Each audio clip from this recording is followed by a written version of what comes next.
ભાગવત રહસ્ય 13 શ્રી કૃષ્ણ કનૈયા લાલ કી જય। સુતજી કહે છે, આ કથા એવી દિવ્ય છે કે 7 દિવસ પરીક્ષિતે કથા સાંભળી તો તે પ્રભુના ધામમાં ગયા છે। તે વખતે હું પણ ત્યાં બેઠો હતો, મેં નજરે જોયું છે।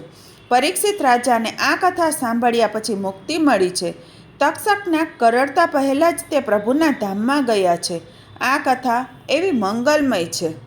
7 દિવસમાં પરીક્ષિતને જે કથાથી મુક્તિ મળી તે કથા હું તમને સંભળાવું છું। પરીક્ષિતને ખાતરી હતી કે 7મે દિવસે મારો કાળ આવવાનો છે, તેથી તન્મય થઈને કથા સાંભળી। આપણે કાળને ભૂલી જઈએ છીએ। વક્તા સુખદેવજી જેવો અવધૂત હોય અને શ્રોતા પરીક્ષિત જેવો અધિકારી થઈને બેસે તો 7 દિવસમાં મુક્તિ મળે છે। અવધૂતનો અર્થ છે વાસના રહિત, ઈચ્છા રહિત, આશા રહિત, જે તત્વનિષ્ઠ છે તે। સુખદેવજી બ્રહ્મદ્રષ્ટિ સ્થિર કરી પ્રભુની પ્રેરણાથી કથા કરવા આવ્યા છે। વક્તા અને શ્રોતા અધિકારી હોવા જોઈએ। કરંટ અને ગોળો બંને સારા હોવા જોઈએ।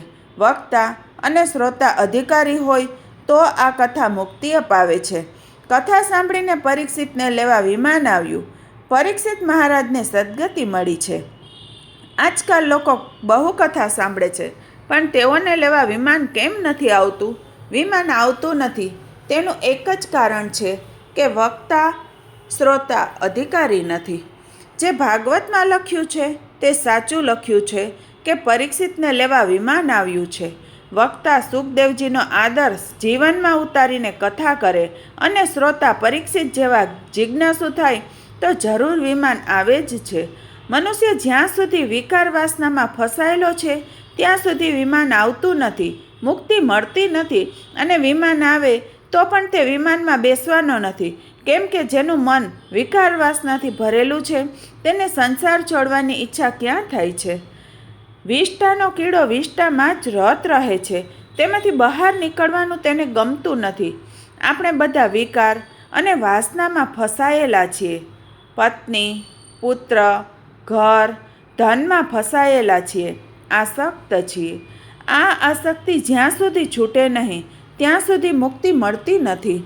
જેના મનમાં વિકાર વાસના નથી, જે કૃષ્ણ પ્રેમમાં રંગાયો છે, જેનું મન કૃષ્ણ ચિંતનમાં કૃષ્ણાકાર થયું છે, જેનું મન પરમાત્માના રંગથી રંગાયેલું છે, તે જ્યાં બેઠો છે ત્યાં જ મુક્તિ છે। તેના માટે વિમાન આવે તો પણ શું અને ન આવે તો પણ શું? ઈશ્વર સાથે તન્મયતા થાય, તેથી જે આનંદ મળે છે તેથી વિશેષ આનંદ વૈકુંઠમાં નથી। વૈકુંઠમાં જઈએ અને પછી મુક્તિ મળે તેના કરતાં શરીરને જ કેમ વૈકુંઠ ન બનાવીએ? દેશ, કાળ અને દેહનું ભાન ભૂલે તો તે જ્યાં બેઠો છે ત્યાં જ વૈકુંઠ છે। વૈકુંઠ નામે કોઈ ગોખલો નથી કે જઈને ત્યાં બેસી જવાય। જીવન મુક્તિ એ જ મુક્તિ છે। તુકારામને લેવા વિમાન આવ્યું। તુકારામજી પોતાની પત્નીને કહે છે કે આ જીવનમાં હું તને કોઈ સુખ આપી શક્યો નથી, પણ પરમાત્માએ આપણા માટે વિમાન મોકલ્યું છે। ચાલ, તને વિમાનમાં બેસાડી પરમાત્માના ધામમાં લઈ જાઉં। પણ પત્નીએ માન્યું નથી અને મહારાજને કહ્યું, તમારે જવું હોય તો જાઓ, મારે જગત છોડીને આવવું નથી। તે ગઈ નહીં। સંસારનો મોહ છોડવો કઠણ છે, પણ તુકારામ જવા તૈયાર થઈ ગયા છે। આનંદમાં નાચી ઉઠીને કહે છે, હું જાઉં છું મારા સાચા ગામ, મારા સર્વને રામ રામ, રામ કૃષ્ણ, વિઠ્ઠલ વિઠ્ઠલ બોલી તુકારામ જાય છે વૈકુંઠ ભણી। વાસના પર અંકુશ ન આવે ત્યાં સુધી શાંતિ મળતી નથી। કથાનો આનંદ સિદ્ધાંત પણ જો મગજમાં ઠસી જાય ને તો જીવન મધુર બની જાય છે। વાસના વધી, ભોગો વધ્યા, તેથી સંસાર ખારો ઝેર જેવો બન્યો છે। વાસનાઓ મનથી ક્ષીણ ન થાય ત્યાં સુધી મુક્તિ મળવાની નથી। પૂર્વજન્મનું શરીર ગયું પણ મન ગયું નથી। લોકો તનની, કપડાની કાળજી રાખે છે, પણ મર્યા પછી જે સાથે આવવાનું છે મન, તેની કાળજી રાખતા નથી। મર્યા પછી આત્મા વીંટી હશે તો તે પણ લોકો કાઢી લેશે। તનને ગમે તેટલું સાચવો પણ તે ક્ષીણ થવાનું જ છે। ક્ષીણ થવાના સ્વભાવવાળું હોવાથી તો તેને શરીર કહે છે। શરીરને ક્ષયરોગ લાગુ પડ્યો છે. શરીરનો ક્ષય થવાનો જ છે. બહુ કાળજી રાખો તો પણ એક દિવસ તે બગડવાનું જ છે. માટે જ મહાપુરુષો તનને નહીં મનને સાચવે છે. મનને સાચવે તે મહાન બને છે.